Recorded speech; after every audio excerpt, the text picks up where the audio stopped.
So recently, my friend and colleague Laurel Clark reached out to me and expressed an interest in doing an interview about my new book called The Power of Affirmations and Positive Self-Talk. Of course, I said yes.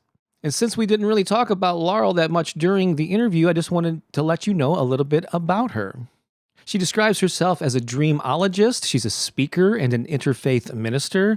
She's a former president of the School of Metaphysics. She's also on the board of the International Association for the Study of Dreams. She's also a prolific author of such titles as Intuitive Dreaming, Karmic Healing, The Law of Attraction and Other Secrets of Visualization, and Dharma, Finding Your Soul's Purpose.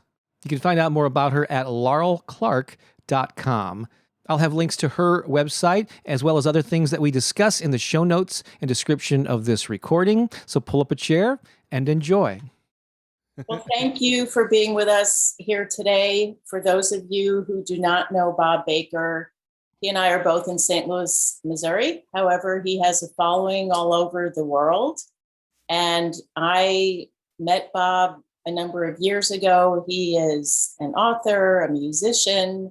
He does comedy improv. So his background here is when he does online comedy improv, but he's been doing that in St. Louis for years. He's a teacher. There are many, many other things that he does. And he has a book out that I don't know if you can, it's backwards on my screen. So hopefully it's looking right for me. And I like all the Post-it notes that you have in yes, there. As you can tell, I bookmarked a lot of pages. I'm not one for dog-earing books, so I like to use bookmarks. So welcome, Bob. And I'm wondering how you even got into doing affirmations from all of the other things that you do.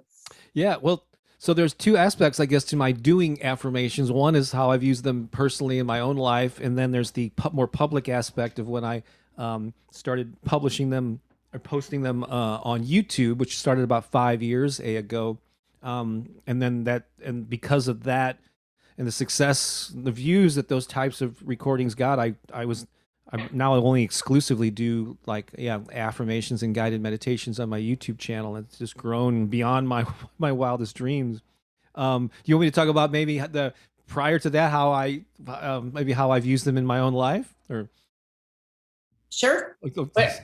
Cool. So you mentioned I've done a lot of pretty cool things, and I know it is a little mind-boggling, the variety of things that I've done. And when I share those things, it's not to overwhelm people or think, oh, how does he do all that stuff? I can never do. It's really just to let people know what's possible, and I've just always been pursuing my creative interests. So I've done a lot of things in the arts over the years. I played music. I released several albums worth of original material. This new book is actually my 16th book since the 90s. I'm trying not to have it fade in my background there.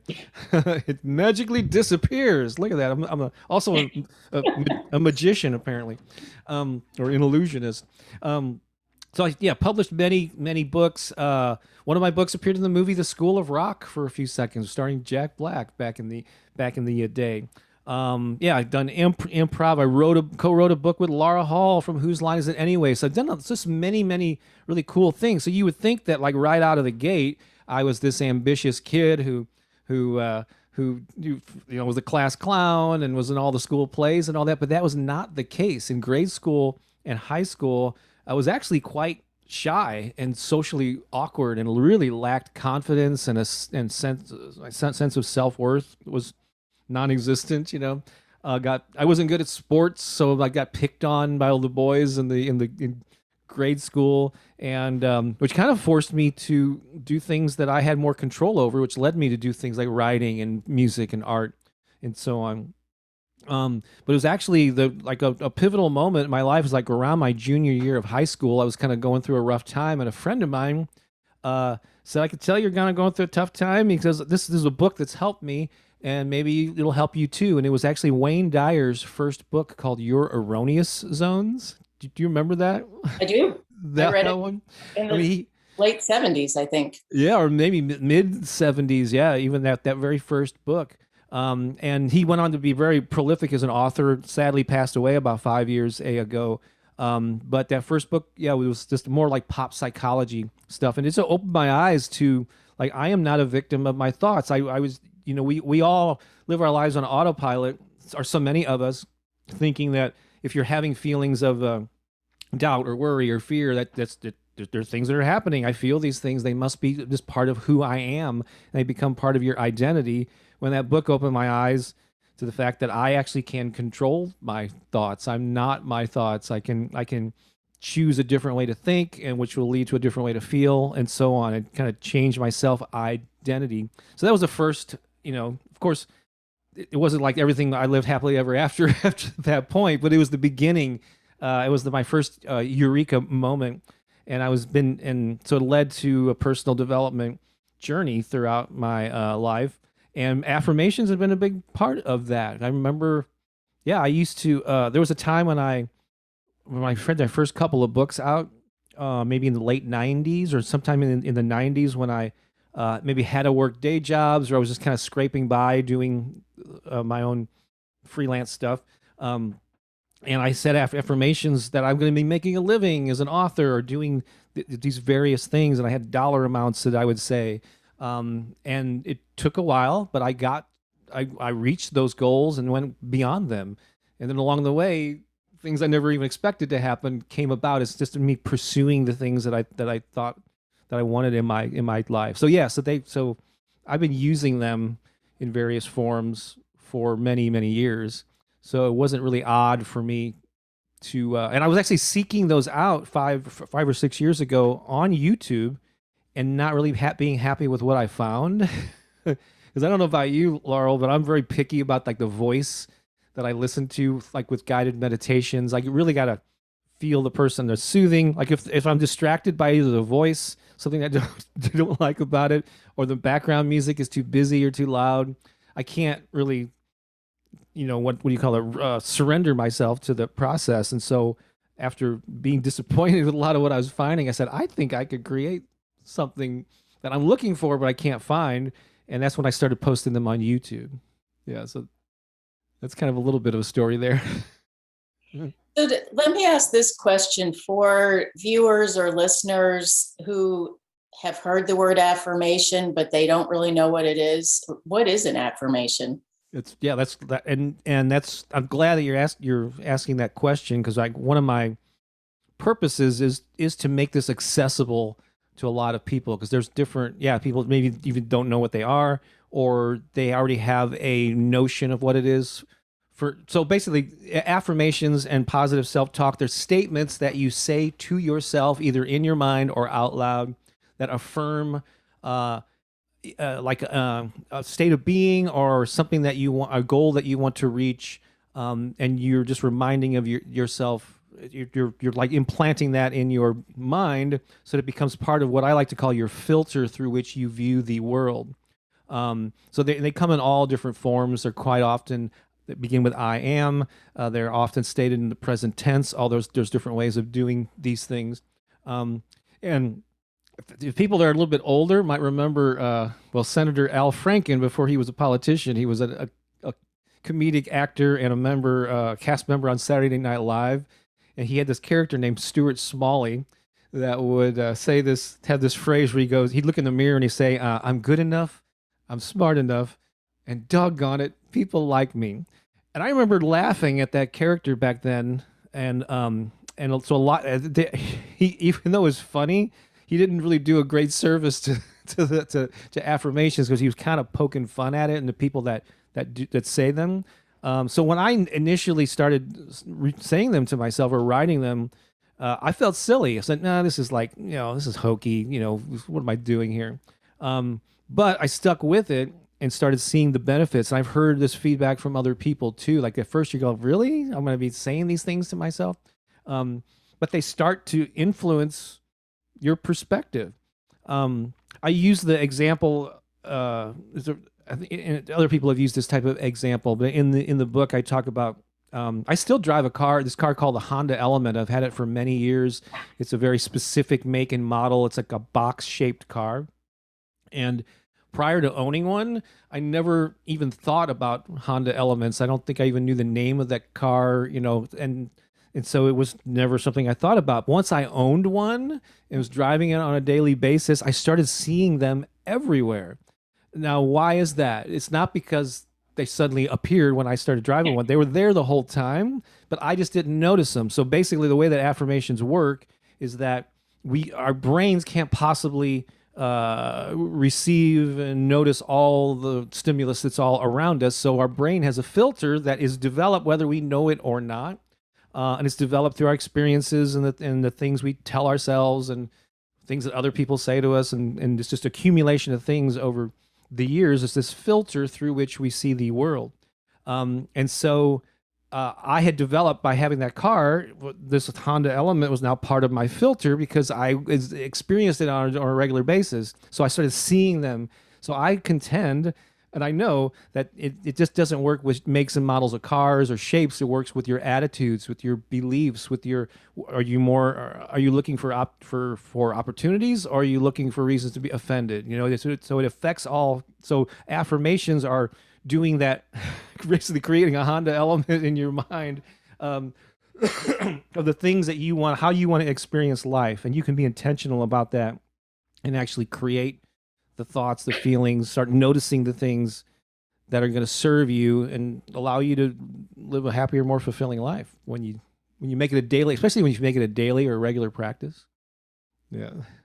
Yeah, that's great. I actually have a question I want to ask a little bit later about the daily practice, but I want to ask about that Stuart Smalley joke where Yeah. he ended with saying, "Doggone it, people like me." You Yeah. write in your book about how affirmations need to be about you and not about other people. So can you say more about that? Because we don't Yeah. really have any control over whether people like us or not.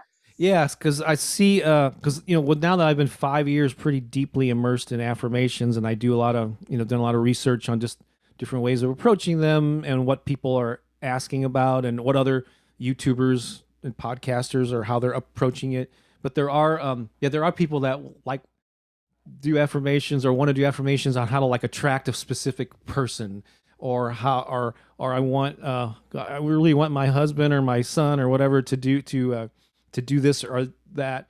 And it is, yeah, you can't really do affirmations, at least I don't recommend it, for other people's behavior or feelings.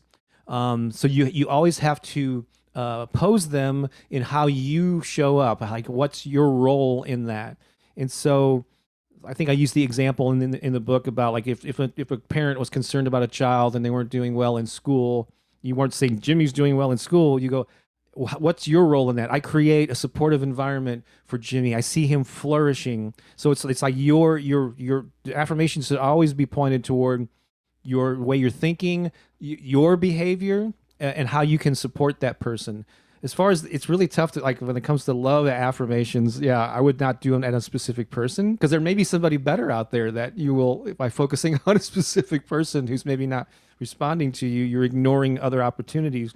But you say, you focus on yourself and say, I deserve a loving, caring partner. I am worthy of love. You keep it more generic. And if it is that person, great.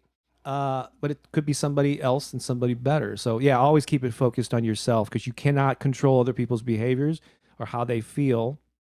Um, so all you can do is focus on how you show up in those situations. Yeah, that's great. The way that I do that is not even focusing on the partner and what I want in the partner, but the qualities in me that are desirous of true and genuine expression. And so I used to think of it as being inside out, like how I am on the inside, I can completely be that outwardly Mm-hmm. in this relationship. And so whoever is a match for that is whoever is a match for that, instead of saying, I want a person who has this quality and that quality and that quality. So that's what I've found works for me in that Yeah. situation. And I don't know if I addressed this specifically in the book. I know I have another videos and stuff, but quite often anything we want, whether it's a person or a goal or some status in life, or we want to publish a book or whatever, or if we want to earn enough money to purchase something, a new car, a house, The thing we really want, like we think we want the thing or the person, but we're really wanting the feeling that we anticipate that thing is going to give us in the having of it, or the possession of it in the case of things, not a person, of course. Um, but it's so if you can identify the feeling that you're wanting as a result of pursuing that thing, what's the real feeling that you want to ultimately achieve, you can actually feel that right now. So if you feel like you're worthy of love and that you're loving and that you're loved, without maybe an actual partner in your life, I think it does open you up to be more receptive to someone. Yeah, or when you're feeling abundant, when maybe there's not a lot of money in your bank account, it's a lot better position to attract more money and look for opportunities than when you're desperate and, oh my God, all is lost. That, and you're just so closed up that it's hard to act and to pursue those things. It's tough when it's from a sense of desperation, but if you can somehow make yourself feel abundant, just there's an abundance of air, there's an abundance of ideas, there's an abundance of compliments and maybe friends or whatever, count your blessings, then you're more open, I think, to pursue those things that you want. That's a really good point. And I actually have a question about that because I have known people who struggle with money and they'll say affirmations like, I deserve all the wealth in the world, or I'm abundant. And they don't really believe it though. Right. And so, how do you recommend that somebody go from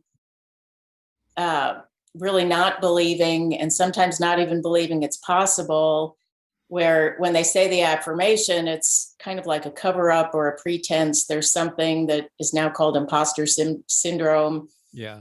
So what do you recommend for that? Where it would be great if you could feel it, but if the person is not really feeling it, how to bridge that to be able to create the state of mind or feeling or consciousness that will cause the change? So I think there's two ways that you could approach it. You could either combine them or do one first and then the other second. So basically, yeah, if let's and staying with the topic of money is actually a great example for this. So it is true, if you have $10 in your bank account and behind on rent and all that stuff, and you say, I am abundant, or especially if you say things like, I am a millionaire, money is flowing into my life, your brain's going to be going, no, it's not. That's a bunch of BS, And so it could certainly, it actually makes a lot of people actually feel at least temporarily worse about it. So what I recommend is that you state or seek out or whatever, or write out affirmations that ring true for where you are right now. So a great example with abundance, instead of saying money's flowing into my life, or I'm a millionaire, which was really, would not be authentic as far as the moment goes, saying, I am ready for a new relationship with money. That's true, right? I think you could state authentically without your brain doing too. Or how about I am open and receptive for new ways of money flowing into my life. You are open, right? You're receptive, so hopefully those ring true. So soften them or make them positive, with a positive slant, where you currently are, and don't and avoid like negative, like it's like I'm sick and tired of being being in debt would not be a good affirmation, because it's focusing on you being sick and tired and being in debt. So just phrase it in a way that's focused on, I'm open to new opportunities. I'm eager to discover a new, our money comes to me in expected and unexpected ways. It's another kind of fun affirmation, because it's just leaving it open to possibilities instead of having tunnel vision. So that's one aspect, is to make them feel or reward them so that they're authentic for where you are now. However, there's something to be said for the fake it till you make it approach too. I just did an interview with a friend of mine. His name is Anthony, and we first became friends because he's a musician, and he discovered me, or first became aware of me years ago through my music marketing books, which I still involved in that, but I published many of them early in my career. And but he followed me through this whole transition to affirmations, and he has this lawn care business. He started mowing lawns just as a solo guy to make extra money, and then people started asking him to do landscaping, and he slowly built this company. and he really went into the all in on affirmations and visualization. And he said he actually just grossed, his company grossed over $1 million in 2020. I just Wow. interviewed him recently, and it was double what he did the previous year. And so he did it during the pandemic. But he was talking about his process, and he would 2 or 3 times a day he would set these goals. Say, the company now makes $1 million. He goes, and a lot of times he was saying it, going, "This is crazy. I don't know how we're going to get there." But he kept saying them, even though his mind was kind of like, I was like not believing it. So there's an example of somebody who just resisted that negative thing, just kept saying it, kept pushing forward, and it helped him see opportunities because he eventually started. Well, I don't know if he, even if he didn't believe it every time, it helped him look for opportunities and get there. And so you can take either approach, the fake it till you make it, if um, or if it's really causing a lot of resistance in your mind, just word them in ways that are authentic for where you are now. you know? Along those lines, I've heard people say that affirmations should always be in the present tense rather than the future. What do you think about that? Generally, yes. I am abundant. I am, yes. Um, there is, there's a quote. Well, yeah, there's a quote by that was I've heard originally from Michael Beckwith, who is part of the Agape International Spiritual Center out in L.A. and has written a number of books, been on Oprah and all this stuff. But he has a line that was used and actually in a song that he created, where it's and I've shared it on YouTube, and a lot of people don't like this because the statement is something wonderful is always on the verge of happening. So a lot of people don't like that because that they think, oh, you're just out of reach, and you're reinforcing not the not having of it. But really, it all depends, I guess, on what your intention is or how you feel about it when you state a certain affirmation. To me, I think of that more like a kid on Christmas morning, where you get up and you have no idea. There's wrap presents all under the tree. You're so excited. You have no idea what they are. You're not experiencing them yet, but you're on the verge of this discovery, and I love that kind of state of mind. So to me, it's exciting. Something surprising is going to happen today. I can't wait for it to happen. Another thing, and this is more by me about goal setting in particular, is that people say when you visualize your goals that you should think of them as already having taken place.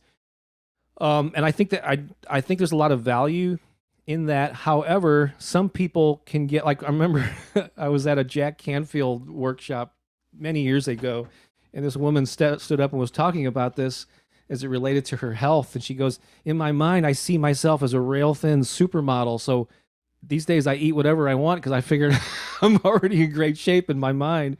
And everybody laughed, but it brought up a good point that I also recommend that you visualize and affirm the process of getting there. And so, like, if you want to publish a book, if that's one of your goals, you should affirm, I am a successfully published author. You can see yourself at a book signing with people lining up, but also visualize yourself sitting down and writing every day and enjoying the process and the words just flowing. So I think there's a lot of value in affirming the behavior you're going to have to enact to reach that goal, in addition to seeing it from the end in the present tense. Does that make sense?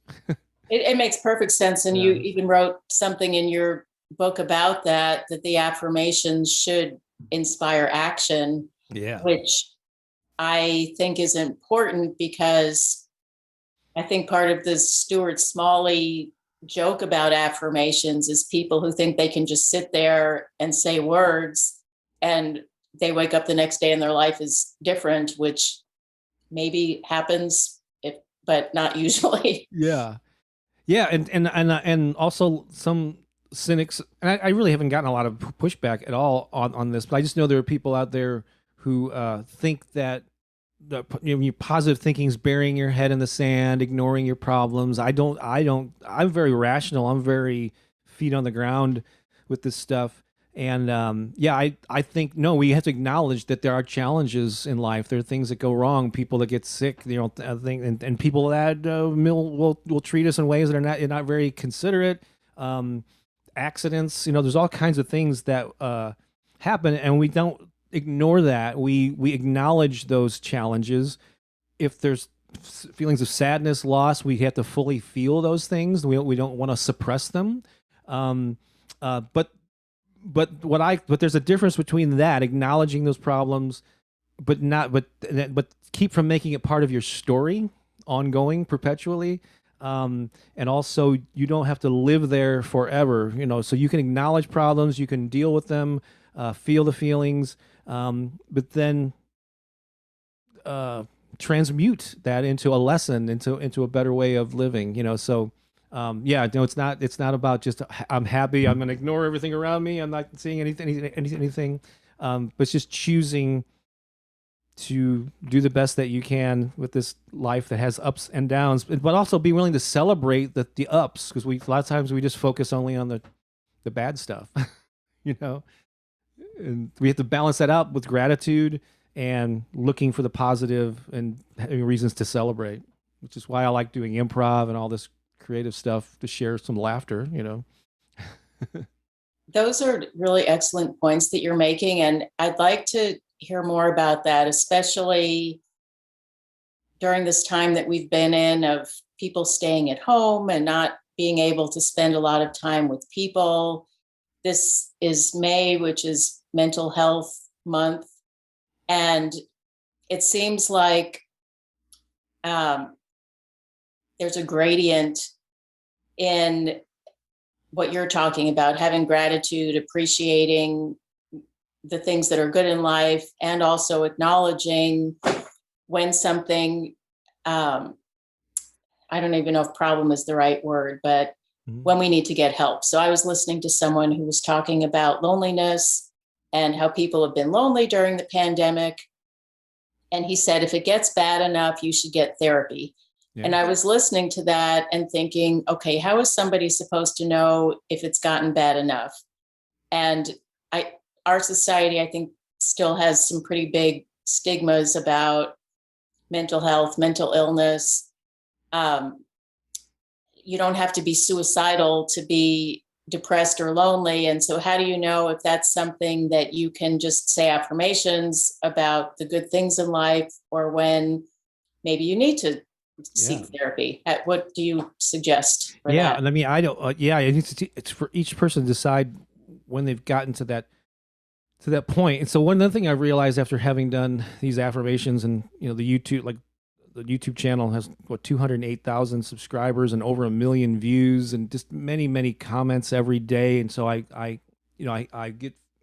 getting more, a stronger and stronger sense of what attracts people to this stuff. So admittedly, many people that seek out this stuff on YouTube are going through a challenge. I mean, hopefully there are people that their life is going well, they just want to make it better. That's when I like more aspirational motivations, but quite often people are trying to relieve a pain that they're feeling. Either they just went through a breakup, they lost their job, they're struggling financially, they just feel like they've maybe lost their mojo, they're happy, their joy of life. And so they are seeking these things out when they know that they need something to lift them up.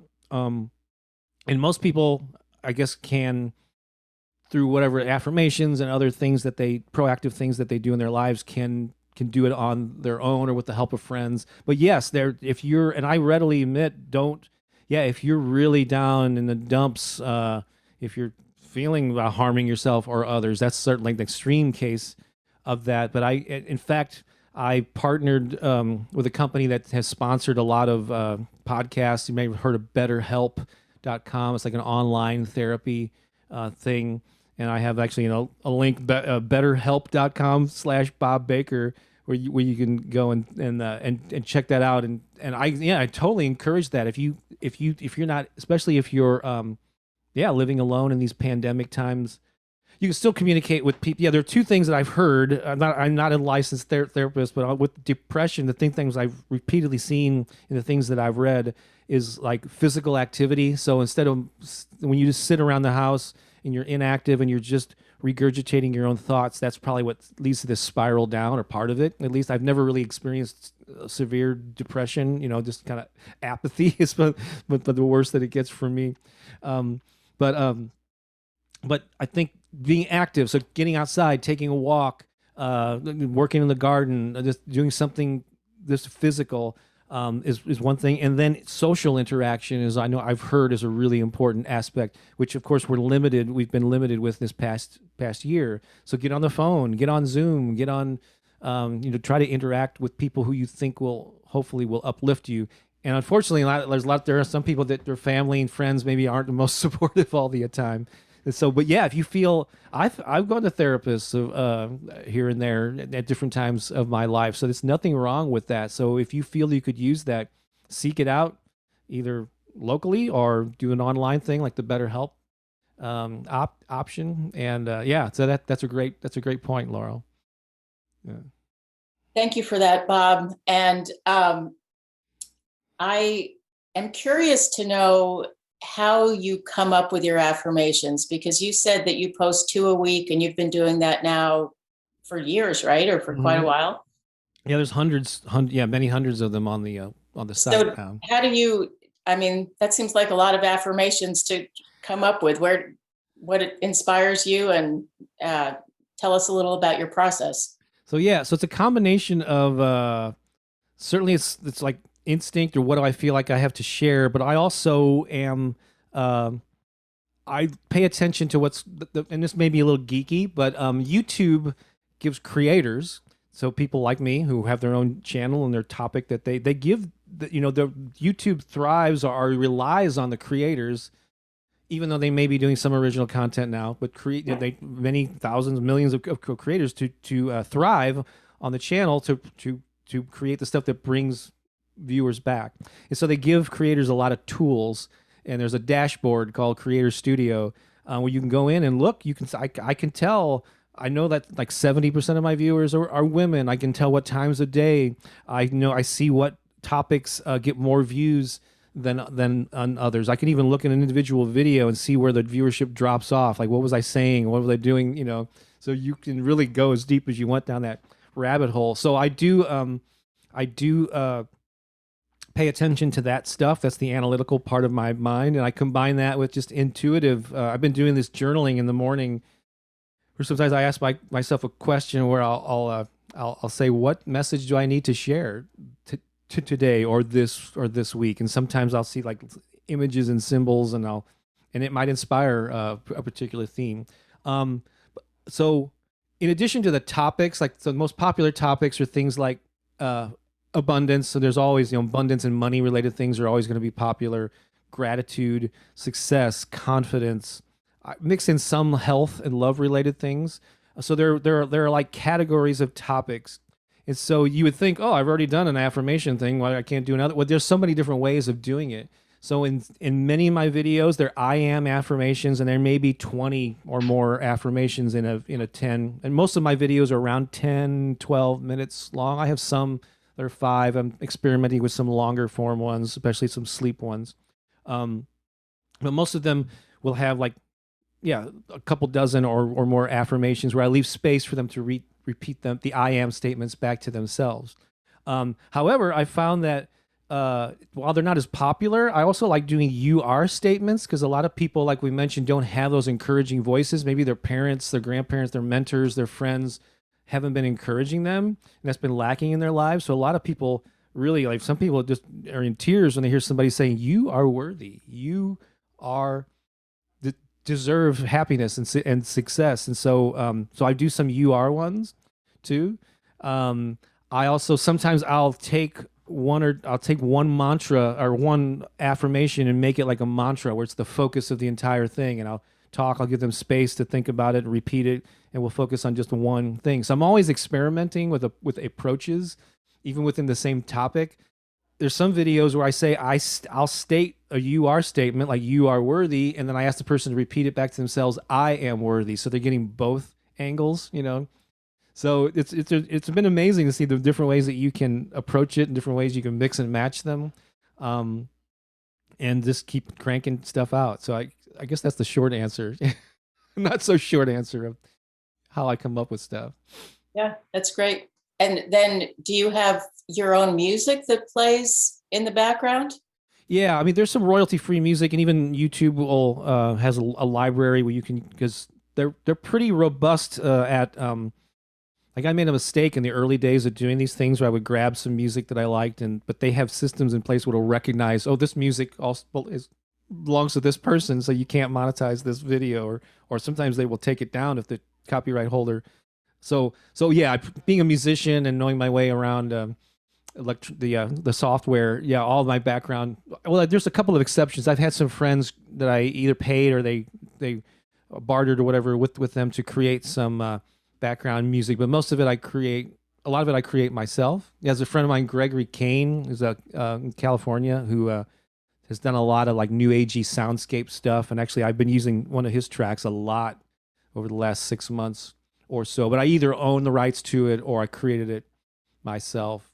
Yeah, and it's important for me that the music is there to support. Like it's almost you shouldn't almost like not be aware of it. It's there to create an atmosphere. But if the music is standing out, if you're focusing on it more than the words, then yeah. I'm really picky about the type of music that I have in the background. Yeah, that's good because I've heard some guided meditation uh, videos or tapes that have, for example, birds in the background, and to me, they're very shrill sounding, and so they Oh keep yeah, pulling me out of the meditative state. So yeah, that's great that you have soothing music. I'm absolutely. wondering, in your book, you have chapters that have affirmations, and you say to repeat them for 21 days. So are you talking about taking one statement to repeat for 21 days or all of the affirmations for health and healing for 21 days? How does that work? Yeah, the intention is for the and I basically when so yeah the a little more than the first half, like the first 60% of the book is 5 chapters where I talk about not only my story but why affirmations are successful, best practices, and then the last 40% of the book is a list of affirmations in like I think was it 5 or 7 different categories, and I basically in anticipation of creating the audio version or the audiobook version of this, I basically they were transcripts of 7 of my the YouTube videos that I thought were especially appropriate for this. And so yeah, the intention with it, I have a number of dozens of them that where I encourage people to listen to a particular video for 21 days. So that's the entirety. Yeah, you would do that entire chapter or that entire video, repeat it for 21 days. Now, if so, I'm not a stickler for that. Like you mentioned you're going to ask me about this. I'm more of a stickler for the daily practice. And if you listen to the same one for 21 days, great. But as long as you're doing something to affirm, especially in the morning, like setting the foundation for your day instead of just launching into your day and reacting to things, I think the daily practice is more important than what you listen to. But there's a couple of reasons I did 21 days. It's often cited, even though there's some debate about it, there's that it takes at least 21 days to develop a habit. That's kind of common knowledge, even though that came out of the 60s, and there's research now that shows it should be longer or whatever. Um, Another reason that I use 21 days, and this is more the geeky analytical side, is that Deepak Chopra and Oprah Winfrey have for years been doing these 21-day meditation challenges that are very popular, and people go on YouTube searching for those. And so I specifically kind of tapped into the 21-day stream there by some people searching for 21-day challenges would find my stuff. So there's a little bit of a SEO angle there to be if I'm to be honest.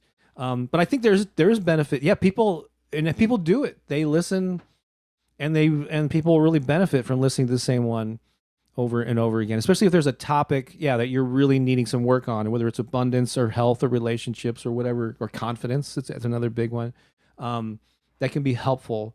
But people, it's funny.